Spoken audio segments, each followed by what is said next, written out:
Senior صحافی فہد حسین کہتے ہیں کہ پریشر آیا تو میرا نہیں خیال کہ پاکستان کہے گا کہ اپنا کام کریں. ہم امریکہ پر بہت انحصار کرتے ہیں. حکومت کی ناکامی ہے کہ سارے معاملے کا پہلے پتہ نہیں لگا پائے. کوئی آپشن نہیں.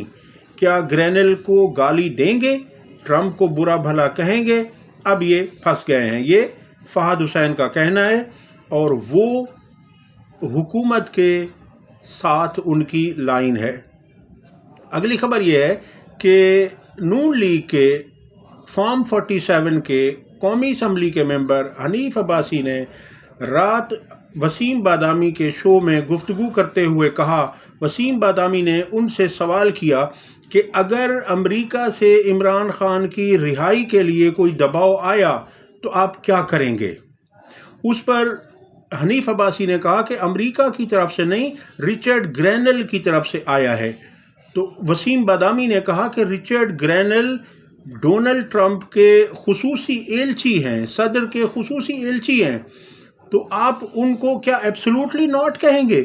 تو اس پر حنیف عباسی نے کہا کہ یہ امریکہ کی طرف سے تو ہے نہیں، یہ تو رچرڈ گرینل کی طرف سے، یعنی ان میں ایبسولوٹلی ناٹ کہنے کی بھی جرت نہیں ہے. یہ عمران خان تو ہے نہیں کہ جو ایبسولوٹلی ناٹ کہے گا. آپ ایبسولوٹلی ناٹ کیوں نہیں کہہ رہے؟ آپ کہہ دیں. آپ اپنے وزیر اعظم سے کہیں، اپنے وزراء سے کہیں، تمام نون لیگ سے کہیں کہ وہ صاف کہہ دے کہ بھائی ہم کوئی پریشر نہیں لیں گے.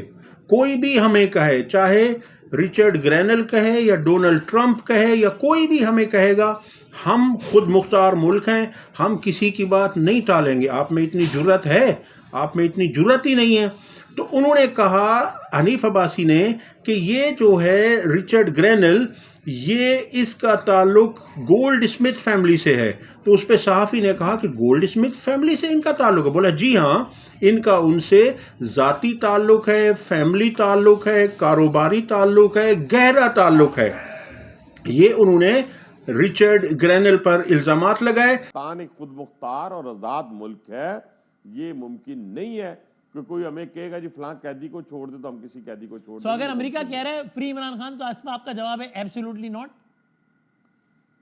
امریکہ نے نہیں کہا فری اپنا عمران خان. ڈونلڈ ٹرمپ کے نمائندے ایلچی برائے اسپیشل مشن رچرڈ گرینل وہ کہہ رہے ہیں. یہ جو رچرڈ گرینل ہے، اس کا تعلق گولڈ سمتھ فیملی کے ساتھ کیا ہے، شاید آپ جانتے بھی نہیں اس بات کو، شاید آپ کے علم میں بھی نہیں ہے. میں واقعی نہیں جانتا، میں اپنی کم علمی ایک گہرا تعلق ہے. اچھا، ایک گہرا تعلق ہے. اور یہ آج کی نہیں ہے، یہ آج کا وہ ٹویٹ نہیں کر رہا، بڑے عرصے سے کر رہا ہے. تعلق کیا ہے گولڈ سمتھ سے؟ کیا تعلق ہے رچرڈ گرینل کا؟ اتنا گہرا تعلق ہے، کاروباری تعلق ہے، ذاتی تعلق ہے، فیملی کا تعلق ہے. رچرڈ گرینل نے فوری طور پر اس کا جواب دیا اپنے ٹویٹ کے ذریعے، اور انہوں نے کہا کہ میں گولڈ اسمتھ فیملی کو جانتا تک نہیں ہوں. اب آپ دیکھ لیجئے کہ ان کے جھوٹ کیسے ہوتے ہیں. مگر وہ شخص رچرڈ گرینل لگتا ہے کہ وہ ٹویٹر پر ہی بیٹھا ہوا ہوتا ہے. جو پاکستان سے اس طرح کی ٹویٹ جاتی ہے وہ اس کا فوراً سے پہلے رپلائی دیتا ہے اور ان کو سیدھا کر دیتا ہے، ان کو جلیبی کی طرح سیدھا کر دیتا ہے وہ، اور ان کا جھوٹ بے نقاب کر دیتا ہے. چونکہ یہ جھوٹ بولنے کے علاوہ تو ان کو کوئی کام ہے نہیں، یہ جھوٹ کے بغیر رہ سکتے نہیں ہیں. اب انہوں نے واضح کر دیا کہ گولڈ اسمتھ فیملی سے کوئی تعلق نہیں ہے. انہیں جب کچھ نہیں ملتا، جب یہ عمران خان کا مقابلہ سیاست میں نہیں کر سکتے، جب یہ عمران خان کا مقابلہ بہادری میں نہیں کر سکتے، جب یہ عمران خان کا مقابلہ استقامت میں نہیں کر سکتے، جب یہ عمران خان کا مقابلہ قابلیت میں نہیں کر سکتے، شہرت میں نہیں کر سکتے، تو پھر یہ اس طرح کے پروپیگنڈے کرتے ہیں کہ جی وہ یہودی ایجنٹ ہے، وہ اسرائیل کا ایجنٹ ہے. اب یہ آپ کو سب پتہ ہے کہ نواز شریف کے دور حکومت میں 97 میں جمعیت علماء اسلام کے رہنما مولانا محمد اجمل قادری کو اسرائیل نواز شریف نے بھیجا تھا، اور اس کا انٹرویو موجود ہے، آپ جا کر دیکھ سکتے ہیں. اس میں انہوں نے جب وہ واپس آئے تو انہوں نے کہا کہ مجھے نواز شریف نے اسرائیل بھیجا تھا، اور اس لیے بھیجا تھا کہ ان کے ساتھ تعلقات نارملائز کرنے تھے. لیکن یہ ایسے بے شرم ہیں کہ انہیں مانتے نہیں ہیں، الزامات لگاتے ہیں. اب عوام سب کچھ جان چکے ہیں، عام پہچانتے ہیں کہ عمران خان کیا ہے اور یہ کیا تھے. اس سے کوئی فرق نہیں پڑنا. مریم نواز خان صحافی ہیں، انہوں نے کہا ہے کہ ISPR سے جاری پریس ریلیز پچھلی پریس ریلیز کی نسبت خون گرما دینے والی نہیں ہے۔ الفاظ کا چناؤ کم سخت، دفاع اور شفاف ٹرائل کی یقین دہانی زیادہ ہے۔ اس سے بڑھ کر شفافیت کی مثال کیا ہوگی کہ 100% سزا کا ریٹ۔ ملٹری کورٹ سے کوئی کبھی معصوم نہیں نکلا۔ سول عدالتوں کو ختم کر کے فوجی ہی بنا دیں، بر وقت اور فوری سزائیں دیتے ہیں۔ تو یہ ان کا کہنا ہے کہ جس طرح سے سزائیں دی گئی ہیں اور 100% سزائیں دی گئی ہیں، اتنا کنوکشن ریٹ تو جرمنی میں بھی نہیں ہے، وہاں بھی 95% سزائیں ہوتی ہیں جو یہاں دی گئی ہیں، جبکہ ہمارے سول کورٹس میں 7 یا 6% کنوکشن ریٹ ہے، لیکن یہاں تو 100% کو سزائیں دے دی گئی ہیں۔ انور لودھی نے کہا ہے کہ خواجہ آصف جیسے نااہل شخص نے اپنے بیانات سے خود ہی اپنا وینٹیلیٹر اتروانے کا آغاز کر دیا ہے۔ رچرڈ گرینل نے IMF کو پاکستان کی امداد کا جائزہ لینے کا کہہ دیا ہے۔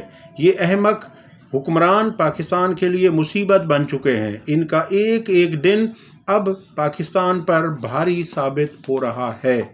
اب تک کے لیے اتنا ہی۔ اگر ویڈیو پسند آئی ہو تو لائک اور شیئر کریں، چینل کو سبسکرائب کریں۔ اللہ حافظ۔